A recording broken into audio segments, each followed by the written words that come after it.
आज लोकशाहीची गंभीर अवस्था अशासाठी आहे की तुम्ही जरी आरोप केलात तरी त्या आरोपाची दाद कुठे मागणार आहात मला सांगा.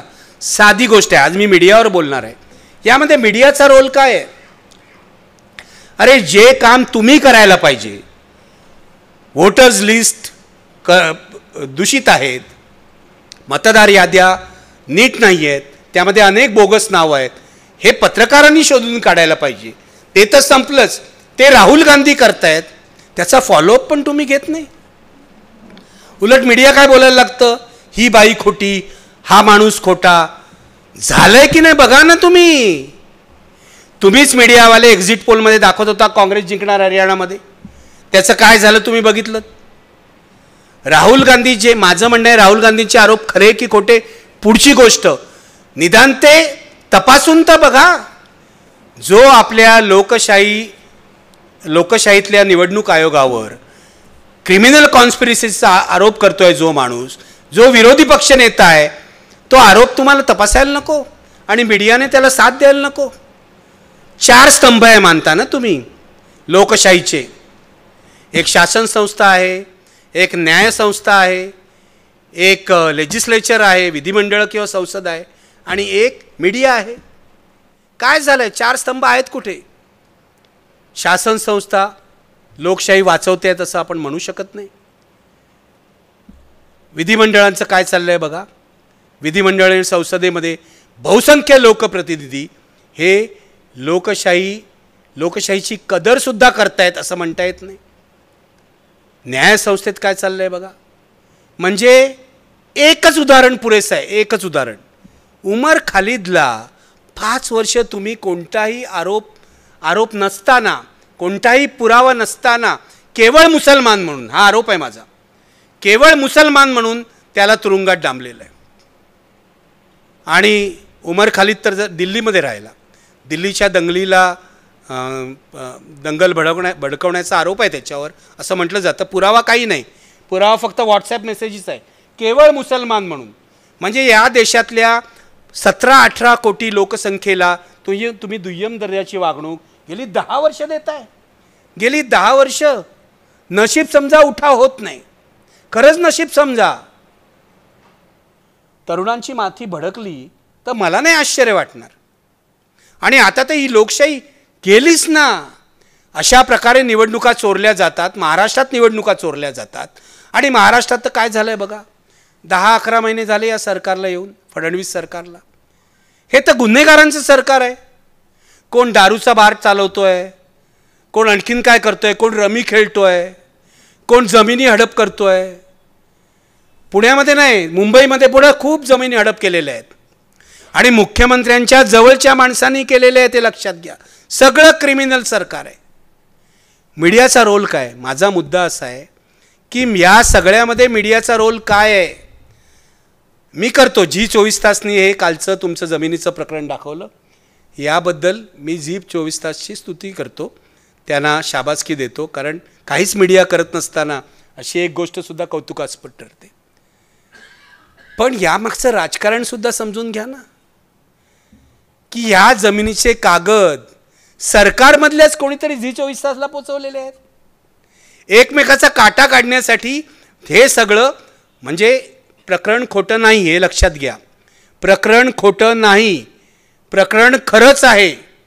ज्यांनी जमीन विकत घेतली त्यांचा काही दोष नाही असं माझं अजिबात म्हणणं नाही. ते दोषीच आहेत, ते गुन्हेगारच आहेत ज्यांच्यावर गुन्हा नोंदवलेला नाही आहे. पण मुद्दा असा आहे, हे कागदही पद्धतशीरपणे पोचवले जातात. मीडिया आपल्याकडे आलेल्या कागदाचं व्हेरिफिकेशन करतं का? कसं करतं, काय करतं? मीडियाने आपला रोलच सोडून दिलेला आहे, लक्षात घ्या पूर्णपणे. म्हणजे राहुल गांधींच्या आरोपाबाबत असेल किंवा या जमीन प्रकरणाबद्दल असेल, भ्रष्टाचाराच्या प्रकरणाबद्दल. मुंबईमध्ये आमच्याकडे एक पोलिसांचा राखीव भूखंड आहे, पोलीस कॉलनीसाठी केलेला. तो भूखंड बिल्डरला देऊन टाकला महापालिकेने. 5,000 कोटीचा भ्रष्टाचार आहे असं आमच्याकडच्या त्या खासदार वर्षा गायकवाड म्हणतात. खासदारांनी आरोप केले तरी काही लक्षच द्यायचं नाही, लक्षच द्यायचं नाही. माझं म्हणणं आहे, काम कोणाचं आहे? मीडियाचं आहे ना. हे शोधून काढण्याचं काम मीडियाचं आहे ना. मीडिया काहीच करत नाही आहे. कारण मीडिया पूर्णपणे सत्ताधाऱ्यांना अंकित झालेला आहे. मी जे सुरुवातीला 2014चं उदाहरण सांगितलं, तीच मोडस ऑपरेंडी आहे, लक्षात घ्या. आता पत्रकारांना विकत घ्यावं लागत नाही. काँग्रेसच्या काळात पत्रकारांना विकत घ्यावं लागत होतं का? हो, देत होते. पत्रकार भ्रष्टाचारी आहे, त्यामध्ये काही शंका नाही. काही अपवाद असतील, पण जसं समाज भ्रष्टाचारी आहे तेवढेच पत्रकार भ्रष्टाचारी आहेत. यामध्ये काय आपल्याला मान्य करायला काय हरकत नाही. मी पत्रकार असलो म्हणून काय झालं? पत्रकार भ्रष्टाचारी आहेत, पहिल्यापासून आहेत. जसे सरकारी अधिकारी असतात, जसे इतर व्यवसायातले लोक असतात, तेवढाच भ्रष्टाचार पत्रकारांमध्ये आहे. पण आता पत्रकारांना विकत घ्यायची गरज नाही. काँग्रेसवाल्यांना असं वाटत होतं काही पत्रकारांना विकत घेऊन आपण मॅनेज करू शकू. काही मीडिया मालकांना आमच्या बाजूला केलं आणि त्याला 1-2 खासदारक्या दिल्या एखाद्या मीडिया मालकाला, तर तो आपल्या बाजूला राहील. मोदींनी नवी स्ट्रॅटेजी आणलेली आहे. मीडियाच्या मालकांशी संगनमत करून टाकायचं. मीडियाच्या मालकांशी संगनमत करून टाकायचं, ही नवी स्ट्रॅटेजी आहे. पत्रकारांना काय थोडे थोडे पैसे एनव्हलप द्यायची गरज नाही. ते जिल्ह्याच्या पातळीवर वगैरे होईल. प्रत्येक पत्रकार परिषदेला पत्रकारांना एनव्हलप द्यावी लागतात असं जिल्ह्यातले कार्यकर्ते मला सांगतात. हां, जे काय म्हणाल तुम्ही. आता ते एनव्हलप वगैरे 200 रुपये 300 रुपये फार कमी झाले. आता आयफोन वगैरे असं असतं, हे लक्षात घ्या. पण मोदींनी काय केलं लक्षात घ्या. इथे सत्ताधारी, बडे उद्योगपती आणि मीडियाचे मालक यांची युती झालेली आहे. ही वस्तुस्थिती आहे. सत्ताधारी, बडे उद्योगपती आणि मीडियाचे मालक यांची युती झालेली आहे. आणि जी युती कशी टिकवली जाते? मीडियाच्या मालकांना तुम्ही काय देता? आज सगळ्यात मोठा जो आर्थिक फायदा आहे जाहिरातीमधून होणारा, तो सरकारी जाहिरातीमधून होणारा आहे. आणि मीडियाच्या मालकांना तो फायदा करून दिला जातो. किती जाहिराती येतात? आपण म्हणतो मोदीजी किती जाहिरात करतात, फडणवीस किती जाहिराती करतात. अशी भाजपची सरकारं अनेक राज्यामध्ये आहेत. या इथे टाइम्स ऑफ इंडियापासून, भास्करपासून, छोट्यातल्या छोट्या वृत्तपत्रापर्यंत लाखो रुपयांच्या जाहिराती, लाखो नाही करोड रुपयांच्या जाहिराती दिल्या जातात. टाइम्स ऑफ इंडियाला मिळणाऱ्या जाहिराती कोटींमध्ये असतील, तर छोट्या वृत्तपत्राला मिळणाऱ्या जाहिराती लाखांमध्ये असतील. आम्ही तुम्हाला जाहिराती देऊ, तुम्ही आमच्या बाजूने बोललं पाहिजे, लिहिलं पाहिजे. हा इथला अलिखित नियम आहे, लक्षात घ्या. हा अलिखित नियमच आहे. मीडियाचं काय केलं मी तुम्हाला सांगतो. मीडियाला कसं त्यांनी मिंद बनवून ठेवलेलं आहे. म्हणजे एक तर तुम्ही मीडिया हाऊसेसच टेक ओव्हर करा, आपल्या उद्योगपती मित्रांना सांगून, अंबानी अडाणीला सांगून. दुसरी गोष्ट आहे, मीडियाला जाहिराती द्या, भरपूर जाहिराती द्या. तिसरी गोष्ट तुम्हाला सांगतो, जो मीडिया ऐकणार नाही, म्हणजे तुम्हाला लक्षात असेल, भास्कर नावाचं हिंदी वृत्तपत्र आहे, खूप लोकप्रिय वृत्तपत्र आहे, अनेक राज्यातून निघतं वगैरे. त्यांनी करोनाच्या काळामध्ये एक मोठी बातमी दिली. मोठी बातमी, लक्षात आहे की नाही तुम्हाला माहीत नाही, पण त्यांनी करोनाच्या काळात अशी बातमी दिली की प्रेतं वाहून येत आहेत. बरोबर आहे. आणि फोटो छापले, हजारो प्रेतं जाळली जात आहेत गंगेच्या किनारी, असे फोटो छापले. सरकारचा प्रतिसाद काय होता याला? सुरुवातीला नाही गंगेमध्ये प्रेतं नेहमीच सोडली जातात, अमुक तमुक असं. गंगेमध्ये प्रेतं नेहमीच सोडली जातात, हे बरोबर आहे. पण सगळी प्रेतं काय गंगेमध्ये सोडली जात नाही. आणि एवढी सगळी प्रेतं वाहून आली आणि ती गंगा किनारी जाळली गेली. या फोटोंचं काय करणार? फोटो तिथे अमेरिकेच्या वृत्तपत्रात प्रसिद्ध झाले, इंग्लंडच्या वृत्तपत्रात फोटो झाले की कशा प्रकारे मास पद्धतीने अशा प्रकारे सगळं हे दहन होतं आहे वगैरे.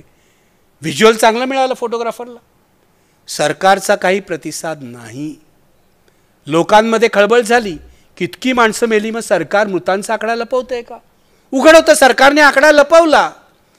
करोनामुळे जे पेशंट गेले, कारण हे आमचे प्रिय पंतप्रधान जे आहेत त्यांना उशिरा जाग आली ना. लक्षात घ्या, त्याही वेळेला राहुल गांधी, तेव्हा ते विरोधी पक्षनेते होते, तेव्हा ते वॅक्सिनबद्दल सांगत होते, पण हे ट्रम्पचं स्वागत करण्यात बिझी होते, हे लक्षात घ्या. मीडियाने बोलायला पाहिजे होतं, हे तुम्ही करू नका. कशाला त्या ट्रम्पला बोलवता? अहमदाबादला करोनाचा हल्ला झालेला आहे आपल्यावर, तुम्ही थांबायला पाहिजे. कसं असतं, मीडिया हा अंकुश आहे, लक्षात घ्या. लोकशाहीचा चौथा स्तंभ तुम्ही आम्हाला म्हणता पत्रकारांना, ती जबाबदारी पण कळली पाहिजे ना, आपली काय जबाबदारी आहे. सरकार सोडून द्या, न्यायव्यवस्था सोडून द्या, आपली काय जबाबदारी आहे. आपण सत्य लोकांसमोर आणायला हवं. आम्ही नुसते बूम धरून तुमचं काय म्हणणं आहे, तुमचं काय म्हणणं आहे, ही पत्रकारिता आहे. पत्रकारिता पूर्ण खड्ड्यात गेलेली आहे. कधी कधी मला वाटतं गेली 10 वर्ष मी मेनस्ट्रीम पत्रकारितेत नाही, याचा फार आनंद होतो मला. कधी कधी मला खूप वाईट वाटतं की माझी 10 वर्ष मेनस्ट्रीम पत्रकारिता नसल्यामुळे फुकट गेलीत की काय असं वाटतं. लोक प्रश्न विचारतात, तुम्ही जर आज IBN लोकमतमध्ये असतात तर काय केलं असतं. तर मी सोपा विचार करतो मनामध्ये, मी सत्ताधाऱ्यांना सळो की पळो करून सोडलं असतं. अरे पण त्यांना सळो की पळो करून सोडायला तुम्ही तिथे राहणार आहात का? त्यांनी तुम्हाला आधीच काढलंय बाहेर. त्यांना माहिती होतं हे लोक जर मीडियामध्ये राहिले तर आपलं काही खरं नाही. त्यांना तुम्हाला बाहेर काढलं. त्यांनी रवीश कुमारला सुद्धा बाहेर काढलं. आता यूट्यूबसारखा प्लॅटफॉर्म निर्माण झाला म्हणून आम्ही जिवंत आहोत. पत्रकार म्हणून हे लक्षात घ्या, म्हणून आम्ही जिवंत आहोत. अजून लाखो लोक आमचं बघतायत, हे आमचं नशीब आहे असं मी मानतो.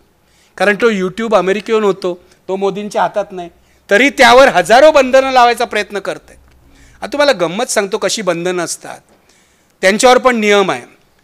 परवा त्या डॉक्टर मुलींनी आत्महत्या केली आपल्या फलटणला, त्याच्यावर मी व्हिडिओ करत होतो. 7-8 मिनिटानंतर माझा व्हिडिओ बंद झाला. कारण मी हेडिंग असं दिलं होतं, आत्महत्या की खून असा संशय होता. तर बंदच झाला व्हिडिओ, एकदम कट झाला लाईव्ह करताना. हा काय प्रकार आहे. मग मला त्यांची मेल आली ताबडतोब यूट्यूबची की तुम्ही आत्महत्येविषयी, सुसाईडविषयी व्हिडिओ करता आहात, याच्याविषयी काही नियम आहेत आणि भारत सरकारचे पण काही नियम आहेत. की आम्हाला असं वाटलं की तुम्ही जिवंत सुसाईड दाखवतात. बघा, तुम्ही लाईव्ह सुसाईड दाखवतात असं आम्हाला वाटलं, म्हणजे मीच आत्महत्या करतोय असं त्यांना वाटलं. नियम पण बघा. तर मग आम्ही त्यांच्याकडे तक्रार केली, ताबडतोब तक्रार केली. तोपर्यंत व्हिडिओ गेला, व्हिडिओचे 12 वाजले होते. तो तक्रार केली की असं नाही आहे, अमुक अमुक गोष्ट घडलेली आहे आणि असं असं करण्याचा प्रयत्न आहे, ते आम्ही एक्सप्लेन करतो आहोत, त्याचं क्लॅरिफिकेशन देतो आहोत. ही आत्महत्या झाली की नाही, त्यांनी ॲक्सेप्ट केलं. आता या अमेरिकन लोकांचं एक बरं असतं अमेरिकन कंपन्यांचं, ते आपली चूक मान्य करतात. भारतीय कंपनी असती तर चूकच मान्य केली नसती, मी तुम्हाला सांगतो. तर त्यांनी चूक 5 मिनिटात मान्य केली आणि मग पुन्हा माझा व्हिडिओ टाकला. तोपर्यंत लोकांचे हे आले होते की तुमचा व्हिडिओ गेला. आपल्या लोकांना वाटतं की सरकारच सेन्सॉरशिप करतं आहे. मी तो व्हिडिओ पुन्हा रेकॉर्ड केला. यावेळेला मी लाईव्ह केलं नाही, जरा शहाणपणा केला.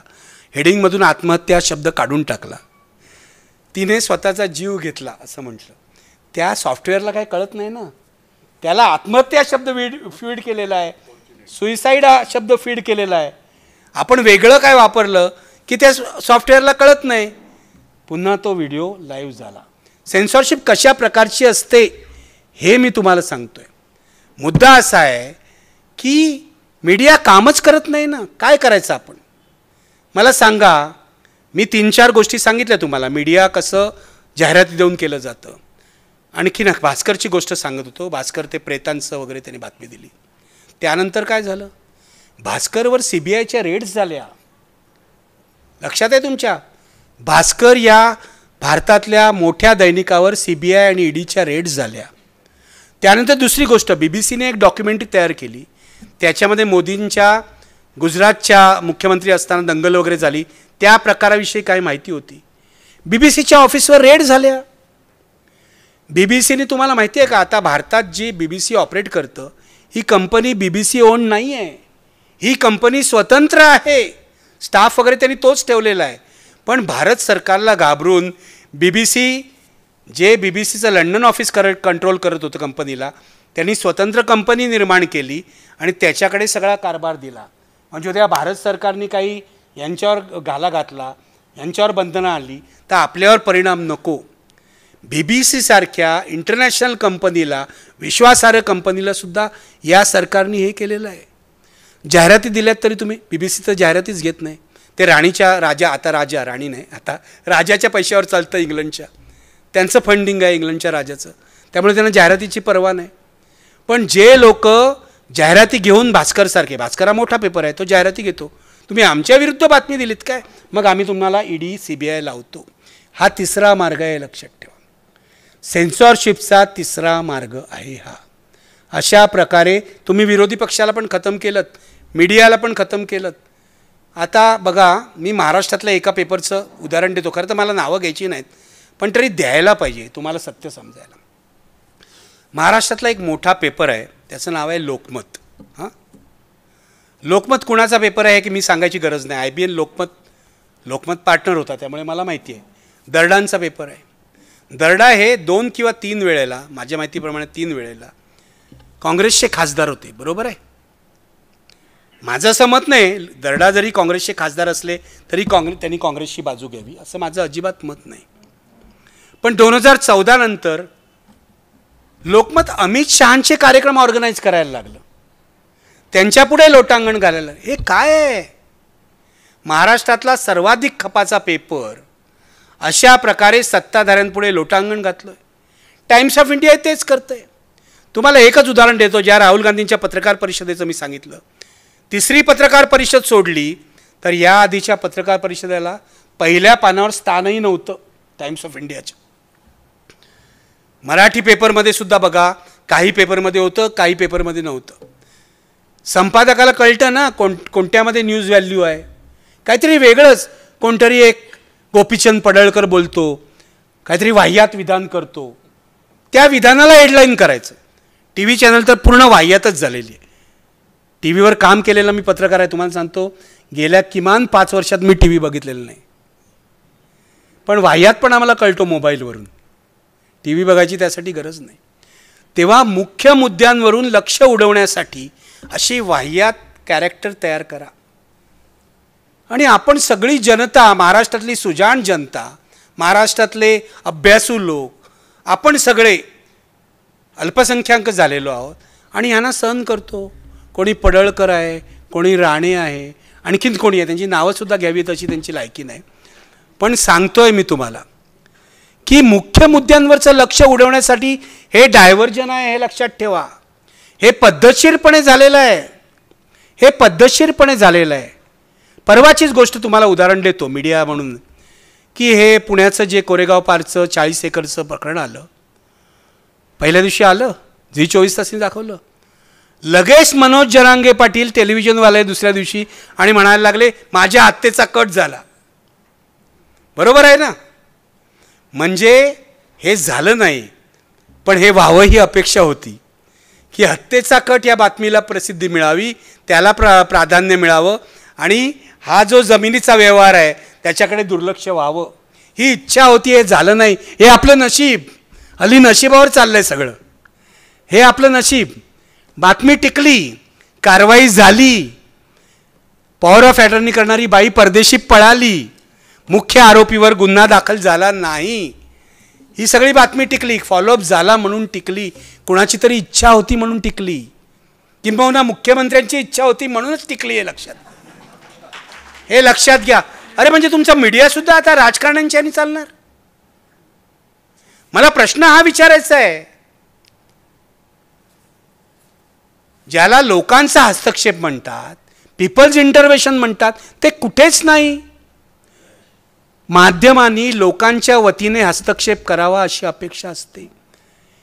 गेल्या 10 वर्षातले एकाही प्रकरणामध्ये माध्यमांनी हा हस्तक्षेप केलेला नाही. कारण मी तुम्हाला सांगतो, तत्व वगैरे बाजूलाच ठेवा.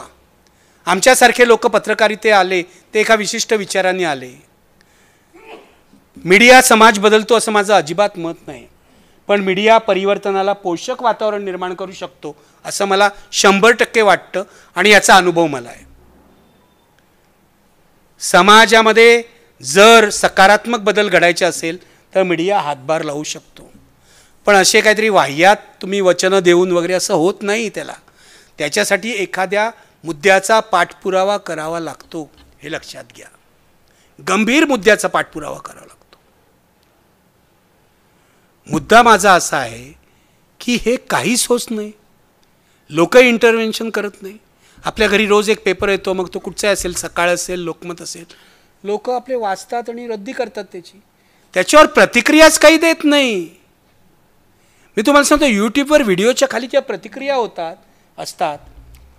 माझं म्हणणं या वर्तमानपत्रात का येत नाहीत? लोक पत्र का लिहित नाहीत? लोकांना असं वाटतंय की आपण निवडणुकीमध्ये मतदान केलं म्हणजे आपलं संपलं.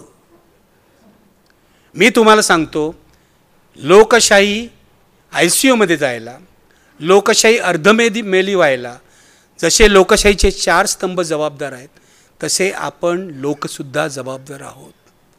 लोकांचा हस्तक्षेप संपलेला आहे. भ्रष्टाचार करणाऱ्या राजकारण्याला घेराव का पडत नाही आजच्या समाजामध्ये? मला कळत नाही. युक्रानच्या काळामध्ये रोखल्या होत्या ना मंत्र्यांच्या गाड्या. आमच्या शांताराम पंधरेंनी, मला आठवतंय, विरगावला एका जिल्हाधिकाऱ्याला गाढवावर बसवला होता. आता ते योग्य की अयोग्य यावर वाद होतील, पण सरकारी अधिकाऱ्यांना जाब विचारा, मंत्र्यांना जाब विचारा, मुख्यमंत्र्यांची गाडी रोका. हे मार्ग कुठे गेले? कारण तुम्हाला दिलाय तिकडे दम दिलेला आहे जनसुरक्षा कायदा. तुम्हाला जेलमध्ये टाकू, तुम्हाला 5-5 वर्ष जेलमध्ये ठेवू. केलंच ना आमच्या भीमा कोरेगावच्या केसमध्ये. 5 वर्ष जेलमध्ये आहेत. जसा उमर खालिद आहे तसं 5 वर्ष हे लोक जेलमध्ये आहेत. केस पुढे चालू झालेलं नाही, केसचं हिअरिंग झालेलं नाही. तुम्ही लोकांना 5 वर्ष तुरुंगात कसे ठेवू शकता? लाज आहे या न्यायव्यवस्थेवर. मी तुम्हाला खरंच सांगतो. मी हल्ली कोर्टात जातो, मी पूर्वी पण सांगितलं असेल कदाचित, तेव्हा न्यायमूर्ती कोण आहे हे आधी बघतो, नाव वगैरे, मग आदल्या दिवशी चौकशी करतो याचा इतिहास काय.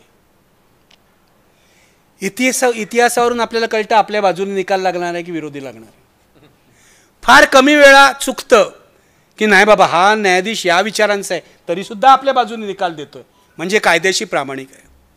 असं काही नाही. न्यायाधीश असू शकतात, हिंदुत्ववादी विचारांचे असू शकतात, समाजवादी विचारांचे असू शकतात, भांडवलदार विचारांचे असू शकतात, पण कायद्याशी प्रामाणिक आहेत की नाही हा महत्त्वाचा प्रश्न आहे. आता तीही परिस्थिती राहिलेली नाही. मुद्दा असा आहे, मी जे सांगतो तुम्हाला, हे जर झालं नाही, लोकांचं इंटरव्हेन्शन, मीडिया असा वागतो याचं कारण लोकांचं इंटरव्हेन्शन नाही. आणि लोकांचं इंटरव्हेन्शन काय असू शकतं मी तुम्हाला सांगतो. जे वृत्तपत्र खरं सांगत नाही त्या वृत्तपत्रावर बहिष्कार टाका. जे चॅनल खरं बोलत नाही ते चॅनल पाण्याचं बंद करा. प्रणव रॉय आता टी व्हीवर नाही, पण त्यांनी डिकोडर काढलेलं आहे. तुम्हाला वाटतं प्रणव रॉय खरं बोलतात? त्यांचं वेब पोर्टल आहे पहा. रवीश कुमार खरं बोलतो, त्यांचं वेब पोर्टल आहे पहा. जो अजून पत्रकारितेशी प्रामाणिक आहे, ज्याला विश्वासार्हता आहे, त्याचं चॅनल, त्याचं यूट्यूब चॅनल किंवा त्याचं जे काय आहे ते फॉलो करा. आणीबाणीच्या विरुद्ध लढणारी जी वर्तमानपत्र होते, इंडियन एक्सप्रेस आणि एक स्टेट्समन सोडलं तर बाकीची छोटी छोटी वर्तमानपत्र होती. छोटी साधनेसारखं साप्ताहिक होतं, गुजरातीमध्ये साधना म्हणून साप्ताहिक होतं. ही लढली आणीबाणी विरुद्ध. केवळ मोठ्या लोकांनी लढायची गरज नसते. किंबहुना बहुसंख्य जे मोठे मीडिया ग्रुप्स असतात ते सरकारविरुद्ध लढतच नाहीत. टाइम्स ऑफ इंडिया 150पेक्षा जास्त वर्ष जुना पेपर आहे. ओल्ड लेडी ऑफ बोरीबंदर असं आम्ही त्याला म्हणतो. पण टाइम्स ऑफ इंडियाच्या अख्ख्या इतिहासामध्ये तो कधी सरकारविरुद्ध लढला आहे हे मला आठवत नाही. हे लक्षात घ्या. प्रतिष्ठित पेपर असेल, मोठा पेपर असेल, पण स्वातंत्र्य आंदोलनाच्या वेळेलाही सरकारच्या बाजूने होता. त्यानंतर आजपर्यंत सरकारच्याच बाजूनी आहे हे लक्षात घ्या. आणि जे लोक आपल्या मास्टेड, टाइम्स ऑफ इंडिया ही मास्टेड आहे, तीसुद्धा जाहिरातदारांना विकतात. मास्टेडसुद्धा जाहिरातदारांना विकतात. मध्यंतरी कॅडबरीची जाहिरात होती तर मास्टेडमध्येच काय स्वीट ऑफ इंडिया वगैरे असं काहीतरी होतं. ते लोक कसलं पत्रकारितेशी प्रामाणिक राहणार आहेत मला सांगा ना जरा. मला असं वाटतं या या सगळ्या लोकशाहीमध्ये लोकशाही अर्धमेली व्हायला सगळ्यात मोठा जबाबदार जर कोण आहे 4 स्तंभांप्रमाणेच तर तो मीडिया आहे. मीडियाने आपल्या हातातला अंकुश विकला, तो सत्ताधाऱ्यांना देऊन टाकला. सत्ताधाऱ्यांपुढे लाचार झाला मीडिया. काही लोक लोभामुळे लाचार होतात, काही लोक भीतीमुळे लाचार होतात. मी तुम्हाला सांगतो, चौथी ट्रिक सांगतो तुम्हाला काय आहे पत्रकारांना घाबरवण्याची. जे पत्रकार सरकारवर टीका करतात ना त्यांना ट्रोल करा. सोशल मीडिया पॉवरफुल झालेला आहे. तुम्ही बघायला पाहिजे. 2010पासून मी सोशल मीडियावर आहे, ट्विटरवर प्रामुख्याने, फेसबुकवर आणि इतरत्र. काय काय ट्रोलिंग होतं तुम्ही बघायला पाहिजे. आणि असं ट्रोलिंग मी 2014 पूर्वी कधीही बघितलं नव्हतं. ट्रोलिंग व्हायचं, कमी अधिक व्हायचं ट्रोलिंग. अण्णा हजारेंच्या आंदोलनाच्या वेळेला अण्णांवर टीका केली तर थोडंसं ट्रोलिंग व्हायचं. शाहरुख खानचे फॅन्स शाहरुख खानवर टीका केली तर थोडंसं ट्रोलिंग करतात. पण गेल्या 10-11 वर्षामध्ये जे पत्रकारांना घाबरवण्यासाठी विषारी ट्रोलिंग झालेलं आहे ते भयंकर आहे. मी तुम्हाला सांगतो, तुमच्या बायकोवर बलात्कार करू असे मेसेज येतात. रवीश कुमारला काय काय मेसेज आले त्यांनी लिहिलेलं आहे, तुम्ही वाचा जाऊन.